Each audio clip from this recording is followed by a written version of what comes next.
Most people know Dolores Umbridge right away. They don't need time. They see her smile, hear her voice, and feel something tighten. She looks nice, she sounds polite, she uses kind words. Everything about her feels proper and clean. That's why people think they understand her quickly.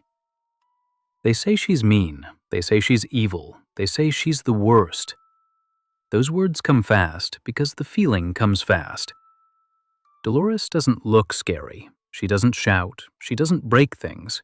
She follows rules. She talks about order. She smiles while she does it. People recognize her because she feels familiar in a strange way. She looks like someone who should be safe to be around. She reminds people of teachers, bosses, helpers, or adults who say they are just doing their job. People who say everything is for your own good. Her smile is always ready. Her voice is calm. Her words sound reasonable. That's what makes her easy to miss at first. Children notice something simple. They notice that her smile doesn't match the feeling in the room. They notice that people stop talking when she speaks. Adults notice something else. They notice how correct she sounds, how hard it is to argue with her without sounding wrong. Most people explain Dolores as a villain and stop there. That explanation feels safe. It puts her far away. But what people really recognize is not the cruelty, it's the niceness around it, the way bad things arrive wrapped in soft words. That's why Dolores feels so familiar, because most people have seen someone who smiled, followed the rules, and still made the room feel smaller. When Dolores enters a room, she does not rush. She does not slam doors. She walks in calmly, like she belongs there. She smiles, she speaks nicely, she uses gentle words. Everything sounds polite. At first, people feel confused. Nothing bad is happening, she isn't yelling, she isn't angry, so the room stays quiet. Then something small changes. People stop talking as freely as before. Someone who was laughing goes quiet. Someone who was about to ask a question decides not to. Dolores doesn't tell them to stop. She just keeps smiling. Her voice is soft. Her words sound careful. She talks about rules. She talks about what is allowed. She talks about what is proper. People start sitting up straighter. They fold their hands.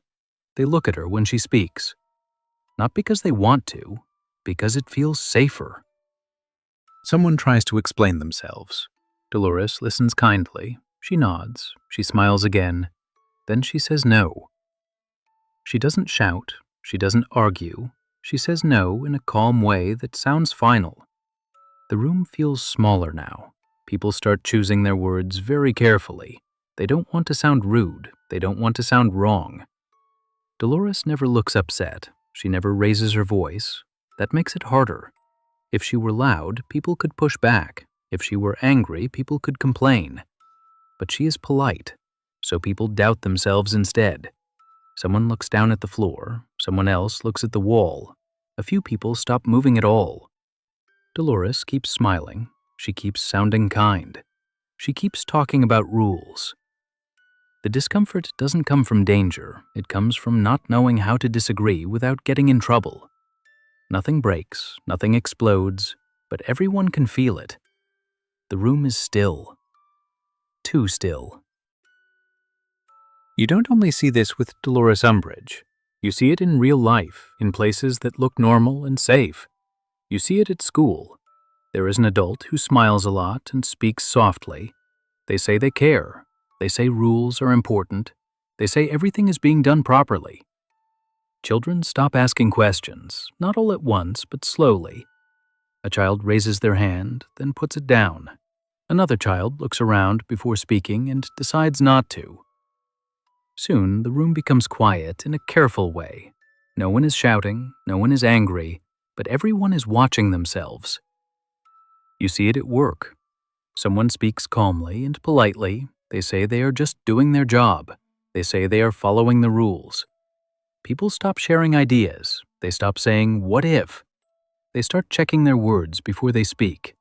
They reread messages. They think longer before talking. They decide some things are better left unsaid. They don't do this because they don't care. They do it because they don't want problems. You see it in meetings. Someone smiles and listens. They thank everyone for sharing. Then they quietly decide what is allowed and what is not. The room learns quickly. People speak less.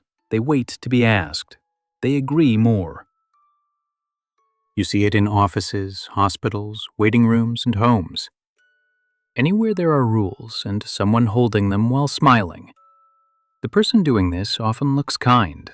They sound reasonable. They never raise their voice. That's why it's confusing. If they were mean, people could complain. If they were loud, people could argue. But they are polite. So people start wondering if the problem is themselves. Maybe they spoke too much. Maybe they asked the wrong thing. Maybe they should just behave better. Over time, people stop testing the space. They learn where the lines are without being told. They learn which questions are safe, which jokes are fine, and which words to avoid. They smile back, they nod, they stay quiet. Others watch and learn too. They see what happens when someone speaks up. They see how fast the smile disappears. So they don't try. No one says this is unfair. No one says this hurts. They say things like, "That's the rule," or "That's just how it is." And because everything looks polite, the pattern stays. It doesn't feel like trouble. It feels like order. That's why it's easy to miss. And that's why most people have seen it before. When the moment is over, nothing looks broken. People leave the room. They go back to what they were doing. On the outside, everything feels normal. No one says anything happened. People talk about other things. They make plans. They move on. If you asked them how it went, they might say it was fine, but something small stays behind. People feel quieter than before. Not sad, not angry, just careful, like they are still watching themselves even though no one is there anymore. They might feel tired without knowing why, not tired from working or thinking, tired from holding themselves a certain way for too long. Later, they might remember how they spoke less, how they chose their words, how they decided not to say something they wanted to say. They usually don't connect that feeling to one person. It feels safer not to. They tell themselves that rules are rules, that things have to be this way, that it's better to stay out of trouble. The person who smiled and spoke politely often feels fine. They did everything correctly. They followed the rules. Nothing went wrong. So the pattern stays. Next time, the room will behave the same way again. People will sit straighter. They will speak more carefully. They will wait longer before talking. No one will need to explain it. Everyone already knows. Nothing explodes. Nothing ends. Nothing gets fixed. The space just becomes smaller each time. Until next time, you've probably seen this one before.